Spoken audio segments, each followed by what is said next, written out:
Olá, querido, boa noite a todos vocês, graça e paz. Prazer, um privilégio novamente poder compartilhar da palavra do Senhor com vocês. Nós vamos continuar hoje, então, e pensarmos um pouco sobre a nossa nova cidadania.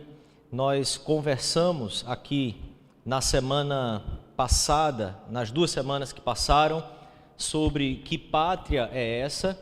Nós trabalhamos então aqui sobre essa pátria que o Senhor está construindo, que o Senhor está preparando.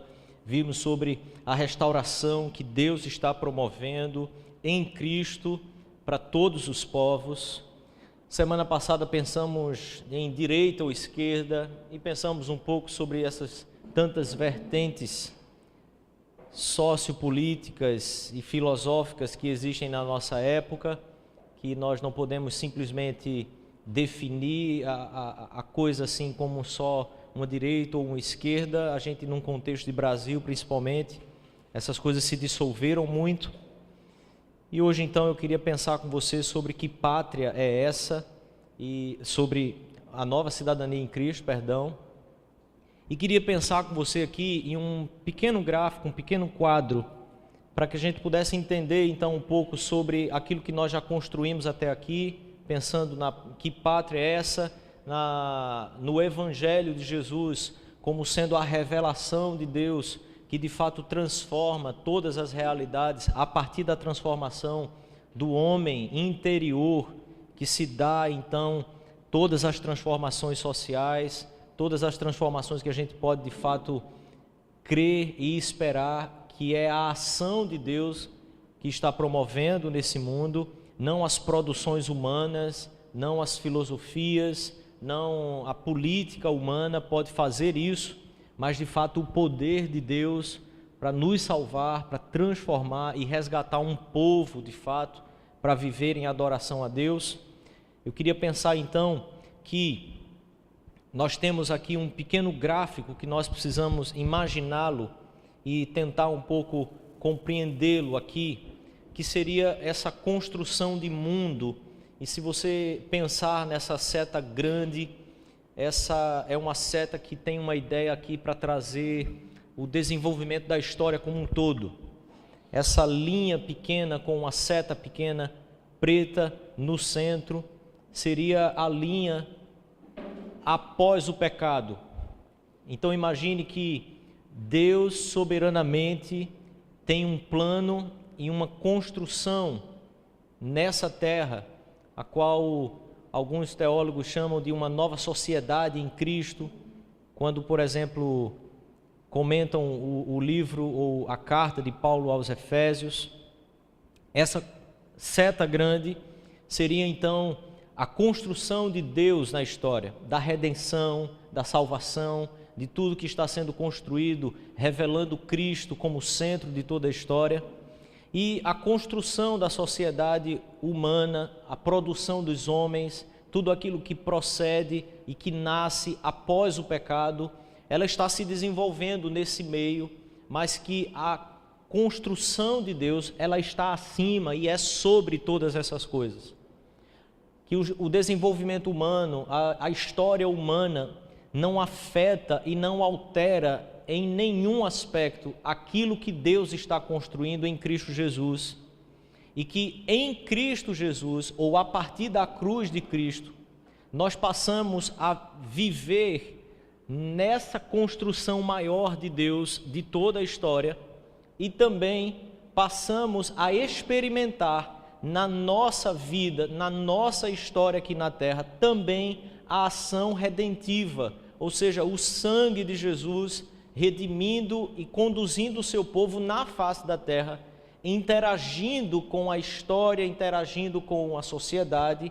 Porém, agora imagine aqui que essa seta, ela não tem mais aquela cor que seria das nossas próprias construções, mas ela passa a ter essa cor, que é a cor que nasce a partir da cruz de Cristo, de um povo redimido, um povo que está agora com a perspectiva dessa construção maior de Deus, agindo e caminhando na face da terra. E o texto que Paulo então nos traz em Colossenses capítulo 1, versículo 13, revela então que o Senhor Jesus nos resgatou do domínio das trevas e observe, ele diz, nos transportou para o reino do Filho amado. Esse transportar para o reino dos céus, para o reino do Filho, é exatamente essa vida que nós passamos a ter, conscientes da ação maior de Deus na história, e então, conscientes disso, passamos a viver envolvidos, e não apenas envolvidos com essa ação de Deus, mas vivemos trabalhando como parte também dessa ação redentiva, restauradora, de reconstrução de mundo e de um povo que vive e glorifica a Deus. Dá para entender um pouco então esse quadro? Pensando nesse quadro, eu queria imaginar com você, já que vimos sobre que pátria é essa, sobre direita e esquerda, então nós pensamos no Evangelho, não filosofias, sociologia, não política, mas o Evangelho. Eu queria pensar com você então em qual é essa nova cidadania. Qual é a nova cidadania que é então essa vida consciente da ação de Deus na história, uma ação maior e soberana, e uma vida que passa então a não apenas ter consciência disso, mas interagir nesse processo, participar desse processo, viver por esse processo e não por outro motivo qualquer. Queria pensar com você então que ser ou ter essa nova cidadania é tomar o Evangelho da cruz como narrativa pessoal, como narrativa de vida pessoal. Repetindo, ter essa nova cidadania em Cristo Jesus é exatamente tomar o Evangelho da cruz como narrativa de vida pessoal. O Evangelho da cruz passa a ser a narrativa da sua própria vida, e não a narrativa sobre a vida de Cristo, não apenas a narrativa sobre Atos dos Apóstolos, não apenas uma narrativa sobre crentes do passado, sobre pessoas que fizeram diferença no passado porque resolveram obedecer a Deus, mas tomar agora a narrativa do Evangelho da cruz como narrativa também da sua própria vida, e a sua vida então caminhar e ser regida pela narrativa do Evangelho, pela cruz de Cristo, que eu e você precisamos tomar e carregar hoje. Então, queria pensar e meditar com você no texto da palavra de Deus, que está em Mateus, capítulo 16, do versículo 21 em diante. Queria tomar bastante da sua atenção, você prestasse bastante atenção ao texto e nós pudéssemos meditar na palavra de Deus e pensarmos um pouco sobre essa nossa cidadania, a cidadania nova em Cristo Jesus, a partir de Cristo Jesus e para a glória de Cristo Jesus. Há uma conversa aqui sendo desenvolvida com Jesus e seus discípulos, há um diálogo aqui que nasce em uma conversa com os fariseus, com os saduceus, há um desfecho aqui desse texto que me faz lembrar sobre uma afirmação que Paulo faz na carta aos Filipenses. O apóstolo diz, no capítulo 1, do versículo 27 e 28, que não importa o que aconteça, vocês precisam exercer a cidadania de maneira digna do Evangelho de Cristo, de maneira digna de Cristo Jesus. Então eu queria pensar com você, com base nessa afirmação, no que significa vivermos essa nova cidadania e ter a cruz de Cristo como narrativa da nossa vida também, não apenas como a vida de outro, mas da nossa vida. A palavra de Deus diz assim então em Mateus capítulo 26. Os fariseus e os saduceus aproximaram-se de Jesus e o puseram à prova. Algumas versões dizem, o tentaram, pedindo-lhe que lhes mostrasse um sinal do céu. Ele respondeu: quando a tarde vem, vocês dizem, vai fazer bom tempo, porque o céu está vermelho. E de manhã, hoje haverá tempestade, porque o céu está vermelho e nublado. Vocês sabem interpretar o aspecto do céu, mas não sabem interpretar os sinais dos tempos. Uma geração perversa e adúltera pede um sinal miraculoso, mas nenhum sinal lhe será dado, a não ser o sinal de Jonas. Então Jesus os deixou e retirou-se.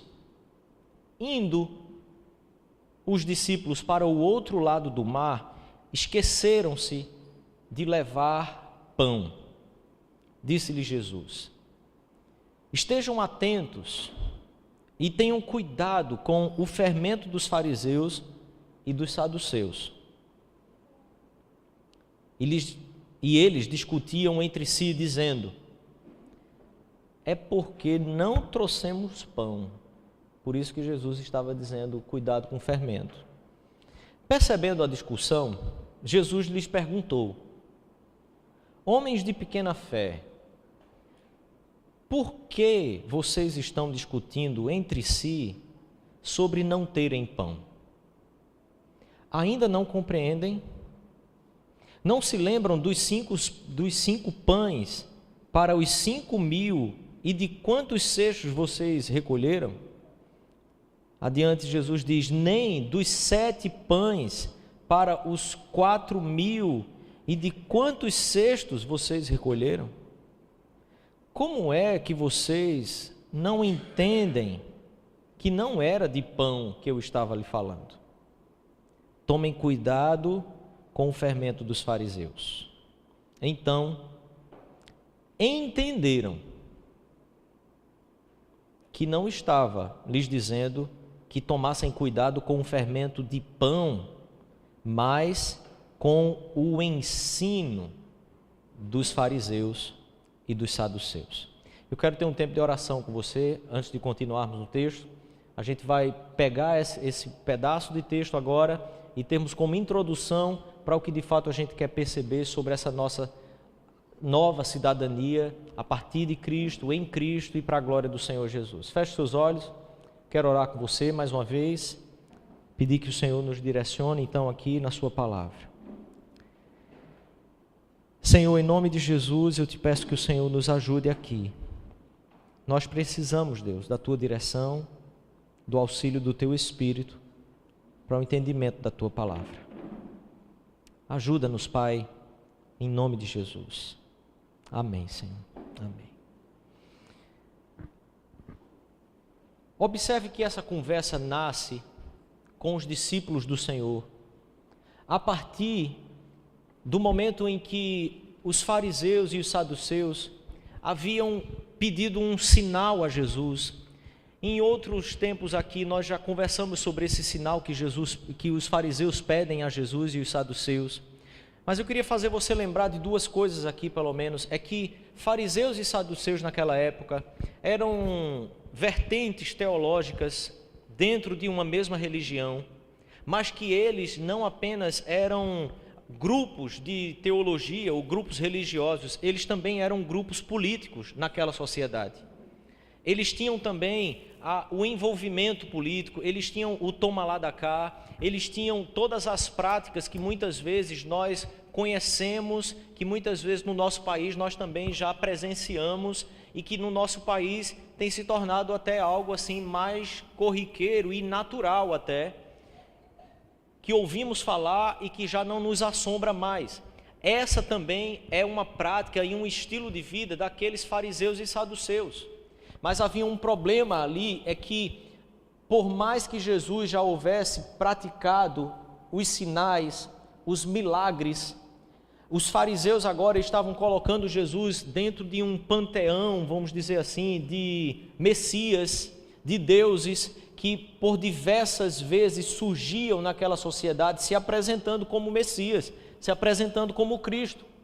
Então a grande questão deles aqui não é simplesmente se Jesus consegue multiplicar pães ou não, mas se de fato Jesus tem alguma coisa que o distingua de todos aqueles outros. Sinal aqui é exatamente aquela marca que vai distingui-lo de todos os outros. É uma comprovação de que Jesus de fato seja o Messias, porque eles não estavam apenas abordando Jesus com um respaldo apenas, vamos dizer assim, de uma experiência espiritualizada, mas um respaldo também bíblico, teológico de todo o Velho Testamento.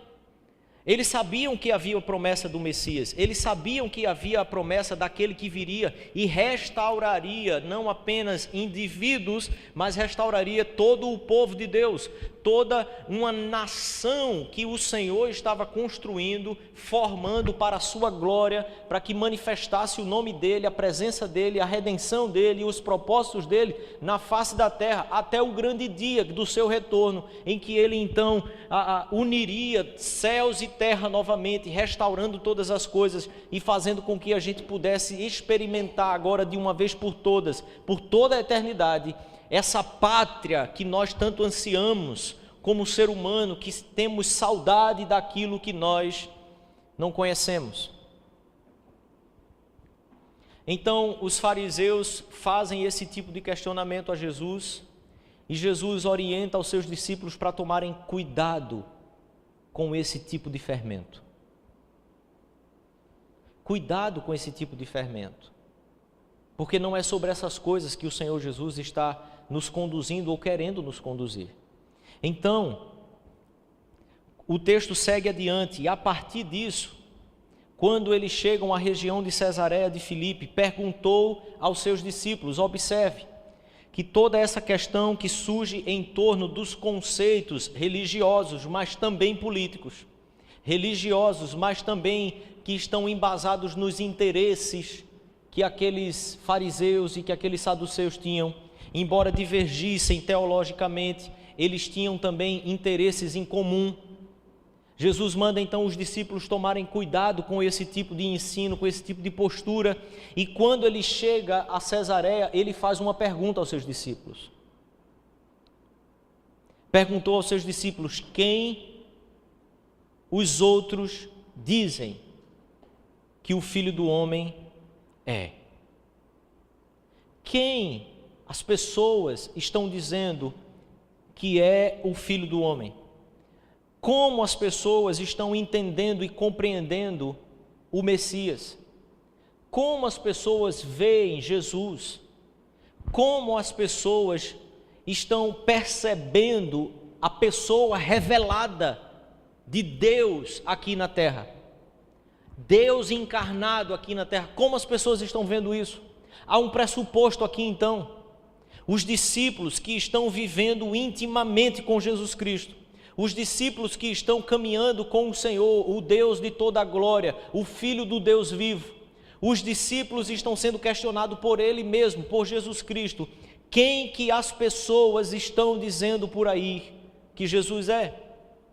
Há um pressuposto aqui de que os discípulos não haviam deixado de estar no meio, de estar convivendo, de estar inserido na vida e nas relações que sempre lhe pertenceram, na vida e nas relações que lhe são próprias, porque pertencem a determinada região, no tipo de conversa, nas festas que possam existir, nos ambientes em que as pessoas normais, comuns, pessoas reais frequentam, experimentam e vivem. Então Jesus está perguntando aos seus discípulos: como é que vocês estão percebendo isso por aí? Se os discípulos não têm nenhuma resposta, é porque então eles não estavam mais vivendo no meio dessa sociedade, não estavam mais vivendo no meio dessa história, o que seria extremamente fácil e compreensível até. Ora, o próprio Senhor vivendo entre eles, é fácil simplesmente esquecer-se de tudo aonde nós estamos e queremos simplesmente ficar olhando e desfrutando dessa pura comunhão, autêntica comunhão, porém, que nunca nos chama para armarmos tendas nos montes e ficarmos simplesmente ali apenas a olhar para Jesus, contemplá-lo e adorá-lo. Envolve sim descer e viver a realidade que nos assiste e que nós assistimos e que nós estamos inseridos. Quem diz o povo que o Filho do Homem é? E talvez essa seja uma pergunta que muitos de nós possamos não responder, não termos a capacidade de responder. Porque o distanciamento começa a ser tão grande que nós não conseguimos mais compreender a mente das pessoas, o estilo de vida das pessoas, por que elas vivem de tal forma e como elas enxergam a Jesus Cristo, porque o assunto evangelho, o assunto cruz, o assunto Jesus, não são os assuntos que norteiam as minhas conversas, quando a narrativa da cruz não é a narrativa de vida pessoal. Ser um cidadão, ter uma nova cidadania, implica sim, querido, em estarmos profundamente inseridos e conscientes das realidades aonde nós estamos inseridos nesse mundo. Mas é preciso saber também como essas pessoas estão enxergando ao nosso Senhor Jesus. O que é que elas pensam dele? Que má compreensão eles estão tendo? Veja só a resposta dos discípulos. Alguns dizem que é João Batista. Dá para entender isso? Há implicações aqui doutrinárias e históricas, mas observe, as pessoas até conseguiam achar que era João Batista. Obviamente, muitos que achavam que ele era João Batista não conheceram a João Batista. Mas talvez muitos daqueles que achavam que ele era João Batista também conheceram a João. Conhece a João, mas pensa que Jesus também é João. Isso é a capacidade que nós seres humanos temos de confundir e nos atrapalharmos na mensagem revelada do Evangelho. Tanto é que quando se referiam a João Batista, também pensavam que João Batista era quem? Elias. Percebe os conceitos que estão envolvendo, que estão permeando toda a história?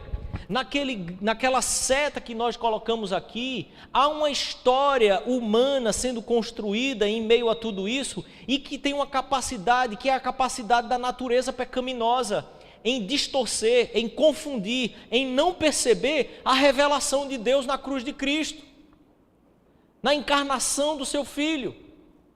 Uns pensavam que era João Batista e outros que tinham pensado sobre João também pensaram sobre Jesus que ele era Elias. Não, deve ser Elias então. Outros já pensavam que podia ser Jeremias, ou então algum dos profetas. Olha, se não for João, se não for Elias, se não é Jeremias, algum dos profetas é. Não tinha Zé como profeta, alguns dos profetas é.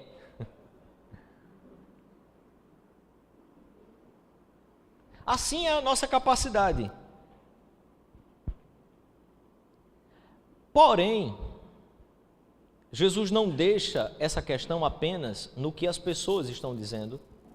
Ele pergunta, ok, e vocês? E vocês? Perguntou ele, quem vocês dizem que eu sou? Essa pergunta, via de regra, é compreendida por nós, ok? Como se Jesus estivesse perguntando assim, vocês vão me dizer agora, quem é que sou eu? Mas no sentido do texto, Jesus está perguntando o que é que os discípulos dizem ser o Filho do Homem, a quem? Para Jesus? Jesus não tem dúvida sobre isso. Vocês dizem que eu sou as pessoas. Quem é que vocês dizem que eu sou? As pessoas estão falando por aí, tem muitos conceitos, muitas ideias, tem coisa de todo tipo. Jesus é tudo para todo mundo. Todo mundo tem uma opinião. mas o que vocês dizem que eu sou, o que vocês anunciam, o que sai da boca de vocês, não apenas as atitudes, como é que vocês estão vivendo no meio da sociedade em que vocês estão inseridos, mas é o que vocês estão dizendo, porque a sociedade o tempo todo diz alguma coisa sobre ele. O que vocês estão falando, ter a cruz como narrativa envolve ter nos lábios a afirmação de quem é Jesus para esse mundo, aonde você está inserido. Quem vocês dizem que eu sou? Pedro então responde a Jesus: tu és o Cristo, o Filho do Deus vivo. E Jesus responde a Pedro: feliz é você, bem-aventurado é você, pleno é você, Simão, filho de Jonas, que é Bar-Jonas. Que versão é essa aí, menino? Eu preciso fazer essa pergunta. que eu estou tendo que ir assim numa tensão do texto. Porque isso não lhe foi revelado por carne ou sangue, mas por meu Pai que está nos céus. Há uma coisa aqui que nós precisamos pontuar, querido. Quando Jesus está falando que não foi revelado por carne ou sangue, lembre-se do que João fala no seu evangelho, dizendo que aquele que é nascido de Deus, aquele que Deus escolheu, aquele que crê em Jesus, tem o poder de ser feito filho de Deus. Quando nós cremos em Jesus Cristo, recebemos o poder de se tornar filho de Deus. E isso não procede da vontade da carne, da vontade dos homens, mas procede de Deus. E essa é a afirmação que Jesus está fazendo sobre Pedro, quando Pedro responde dizer o que Jesus é. Tu és o Cristo, Filho do Deus vivo, e Jesus diz: quem te revelou isso não foi carne ou sangue, mas o próprio Pai. Essa é uma afirmação que só pode nascer no coração de alguém que Deus regenerou, que creu em Jesus Cristo de tal forma que recebeu então o poder de ser feito filho de Deus. Não é possível encontrarmos na nossa sociedade, nesta que está construindo o seu caminho, a sua história, sem se interessar, se importar ou se submeter ao poder de Deus construindo a sua história na face da terra. Há uma sociedade que proclama e que afirma muitas coisas sobre Jesus, mas a afirmação que vem do próprio Pai, revelando a Jesus Cristo, só pode nascer no nosso coração, só pode fazer que isso saia dos nossos lábios, se o poder do Espírito de Deus de fato agir em nossa velha natureza e nos redimir, nos trazendo vida e compreensão do Evangelho de Jesus Cristo. Não foi carne nem sangue que te revelaram isso, mas o meu Pai que está nos céus. E então Jesus continua: eu lhes digo que você é Pedro, e sobre esta pedra eu edificarei a minha igreja, e as portas do Hades, as portas do inferno, não poderão vencê-la. Agora observe que aquele que nasce de novo, aquele que passa a entender a sua nova cidadania, e Paulo diz aos Filipenses: vivam a cidadania de vocês do modo digno do Evangelho, do modo digno do Evangelho de Cristo Jesus. Aquele então que tem no seu coração, que tem nos seus lábios a afirmação que ele é o Cristo, o Filho do Deus vivo, aquele que está construindo, montando, criando um povo para a sua glória e para o seu serviço. Jesus afirma que a vida agora passa a ser completamente diferente, dizendo que esse povo que estava opresso, que estava subjugado, que estava oprimido pelos poderes de Roma, pelos poderes das trevas, pela construção de uma sociedade que não conhece Deus, que não se submete a Deus, que quer construir uma vida de paz até, porém nunca a paz que Deus quer construir. Esse povo que estava submisso a isso, agora adquire uma nova postura diante da sociedade, passa a ser o seu povo, que ele chama de igreja, e esta igreja não mais vive na terra como alguém que se defende, alguém que fica acuado, alguém que fica fugindo das investidas de toda uma sociedade, de todo um sistema, de todo um mundo que a oprime, mas ao invés disso, a coisa se inverte, e então a partir do fundamento que é Jesus Cristo, o fundamento da sua igreja, a sua igreja passa a avançar nessa sociedade, sendo participe daquilo que é a construção de Deus na história. A igreja do Senhor Jesus, os discípulos do Senhor Jesus, aqueles que ganham uma cidadania com o carimbo e o selo do Espírito Santo no seu coração, passam a ter então uma postura diferente na sociedade, que é uma postura que tem nos seus lábios a constante proclamação do Evangelho do Cristo, Filho de Deus encarnado, que está redimindo um povo, que está convertendo pessoas para a glória do seu nome. O texto continua, observe o que Jesus diz nesse diálogo. Vamos lá? Aí. Eu lhes darei as chaves do reino dos céus. Percebeu? Povo que foi regenerado, povo que recebeu o direito de ser chamado filho de Deus, exercer a cidadania aqui nessa terra, exercer a nossa vida de forma digna do Evangelho da cruz, ter a narrativa do Evangelho da cruz como narrativa de vida pessoal, é entender que no poder do Espírito de Deus há uma autoridade agora sobre nós que nos faz vivermos com segurança de que podemos proclamar essa palavra em todos os meios em que nós estamos inseridos. As chaves do reino dos céus foi entregue ao povo de Deus. O que você ligar na terra terá sido ligado nos céus. Observe que o tempo aqui não nos dá aqui o poder de salvar ou de condenar pessoas. Quem faz isso é o Senhor Jesus. Então, o verbo aqui primeiro está no passado, dizendo terá sido ligado nos céus. A ênfase aqui não é sobre o que nós vamos fazer, mas sobre o que já foi feito. Em outras palavras, ter a narrativa da cruz como narrativa pessoal passa então a ser uma submissão que faz com que as nossas atitudes e movimentos na terra procedam ou nasçam de um movimento que o Senhor está fazendo. O que é isso? É a missão de Deus.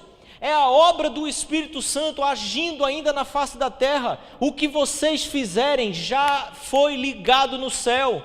Se vocês alcançarem vidas e corações com o Evangelho de Cristo, Deus já começou essa obra muito antes. Em outras palavras, podemos avançar o tempo inteiro. Por quê? Porque as portas do inferno não prevalecem. Por quê? Porque Deus é que está fazendo isso. O poder dele. Nós não precisamos ter medo. Nós não precisamos mais ficar acuados. Não precisamos ter medo das direitas ou da esquerda. Não precisamos ter medo das filosofias, dos conceitos secularizados. Anuncie o Cristo vivo, anuncie o Cristo encarnado em cada casa, em cada esquina, em cada faculdade, em cada emprego que você tiver, em cada local que o Senhor tiver lhe colocado. Anuncie o Evangelho da cruz de Cristo, porque Ele é poderoso, porque Ele procede de Deus, não pertence a nós. E falamos isso aqui no domingo passado. O Evangelho pertence a Cristo, pertence a Deus, não a nós. Então advertiu a seus discípulos que não contasse a ninguém que ele era o Cristo.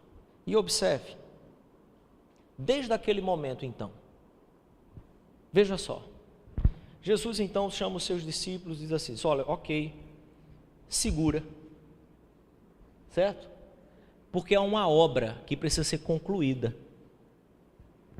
Dá um tempo, que o tempo ainda vai chegar, que o Espírito de Deus vai vir sobre vocês, vai dar poder a vocês, vocês vão ser essas testemunhas. Mas por enquanto, segura aí, certo?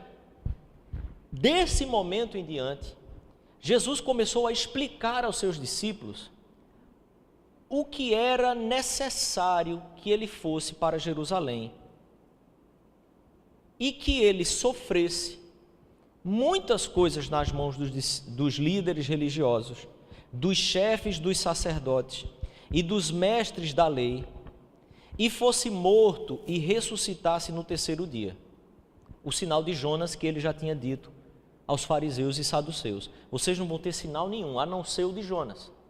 Vou morrer 3 dias e ressuscitarei ao terceiro dia. Então agora Pedro voltou, né? Agora ele está sozinho, de fato. Pedro chama Jesus no canto. Chamando-o à parte, Pedrão, né? Aquele cara que quer cuidar do seu líder, ele quer zelar pelo líder dele, o pastor da alma dele. A quem iremos, Senhor? Só tu tens as palavras de vida eterna. Aí agora Jesus está dizendo que a vida dele é caminhar para Jerusalém, e caminhar para Jerusalém é sofrer, morrer, sofrer literalmente até morrer. Aí Pedro chama ele à parte, e o texto diz assim: repreendeu. Pastor, pelo amor de Deus, pastor, não, o senhor não precisa fazer isso, o senhor não precisa ir naquela direção, não precisa, para um pouco, pastor. Irmão, irmã, não, você não precisa disso, não, vai devagar, você vai terminar perdendo o seu emprego, você vai terminar se prejudicando na faculdade, não precisa disso não. Pedro diz assim: nunca, Senhor, nunca isso te acontecerá. Para quem conhece a história já agora, né? Que coisa, como é que Pedro pode ter dito um negócio desse? Mas para quem estava vivendo, eu e você pensaríamos a mesma coisa. Senhor, não, a gente está vendo agora o negócio acontecer, aí o Senhor está vindo falar de sofrimento e morte. Assim os discípulos vão começar a fugir, vai ficar difícil arrebanhar mais pessoas. O Senhor, com esse discurso de sofrimento e de morte por causa do Senhor, ou por causa da obra de Deus, Jesus virou-se e disse a Pedro: para trás de mim, Satanás.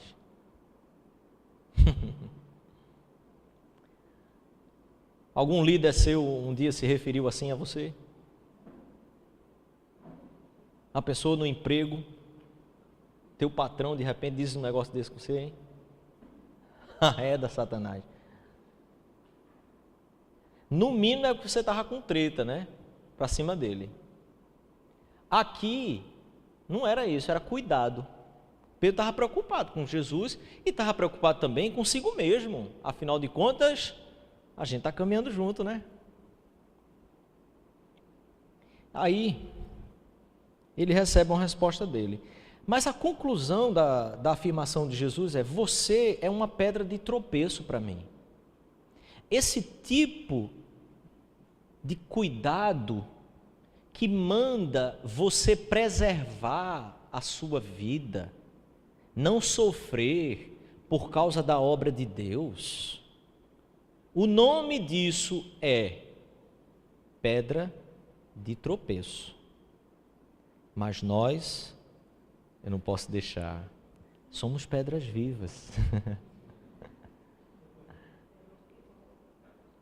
Para com isso.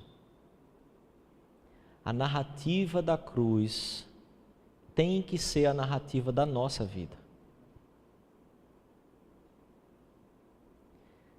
Você é uma pedra de tropeço para mim, e mais, e não pensa nas coisas de Deus, mas nas coisas dos homens.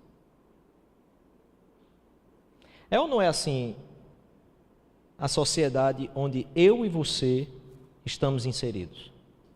Tudo que a gente vai fazer, a gente pensa primeiro no futuro. E o futuro é: como é que eu vou ficar? Se eu for por aqui, essa conversa, essa história toda, o que será do meu futuro? O que será da minha vida? Quanto eu vou ter que sofrer?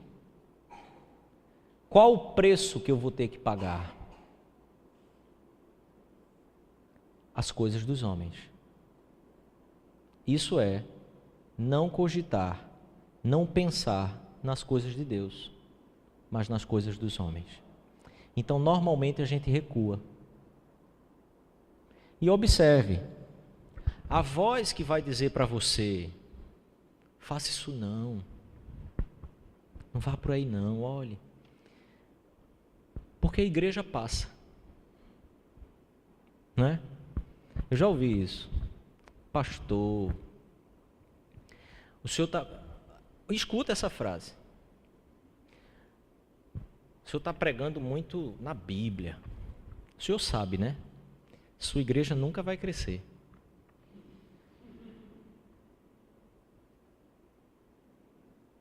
Você já pensou? Vem um frio assim na espinha que sobe, sabe? Se eu não fosse crente, eu acho que eu ia dizer assim: saravá.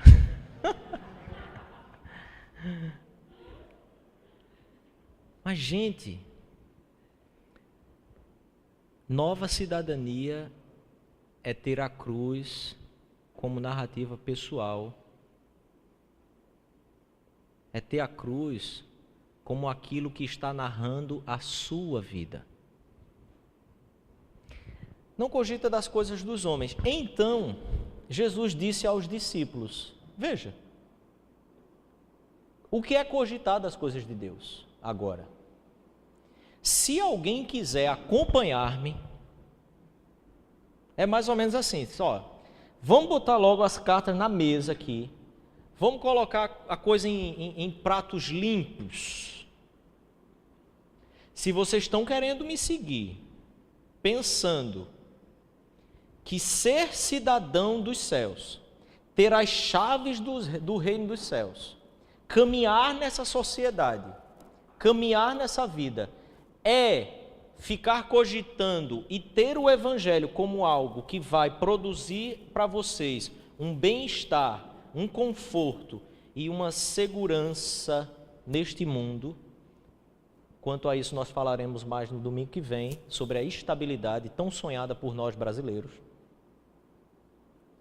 Eu quero dizer logo para vocês o seguinte: se alguém quer me acompanhar, negue-se a si mesmo.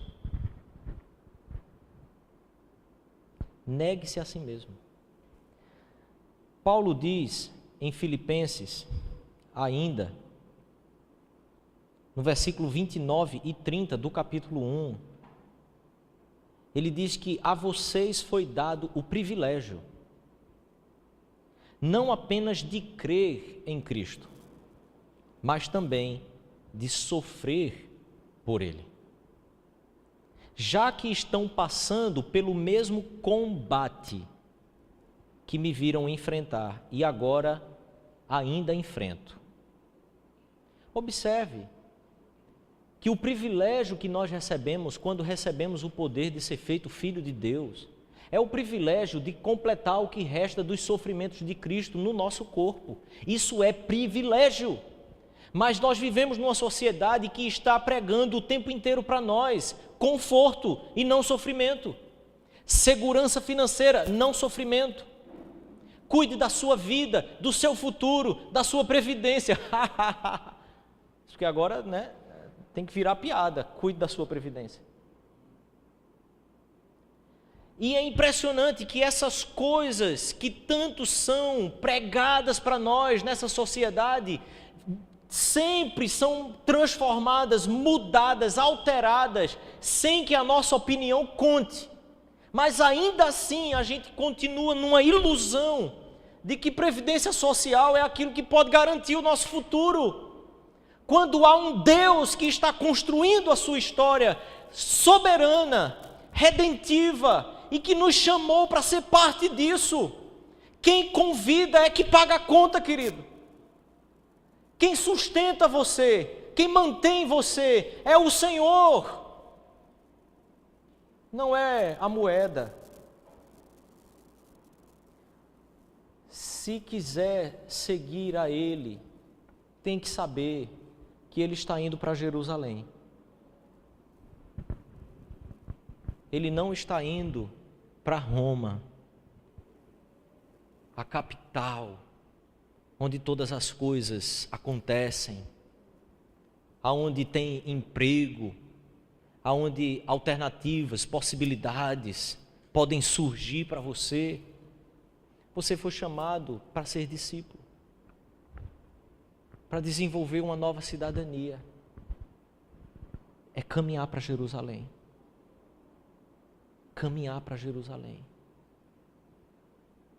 Não cogitar das coisas desse mundo, dos homens, mas das coisas de Deus.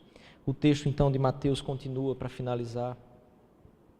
Negue-se a si mesmo, tome a sua cruz e siga-me, pois quem quiser salvar a vida. Você percebe? Quando o alvo é salvar a vida, no fim, a gente perde.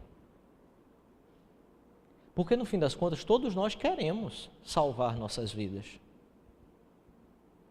Mas se colocarmos isso como o alvo, o que acontece é que a gente vai perdê-la. Mas, quem perder a sua vida, por minha causa, vai encontrar.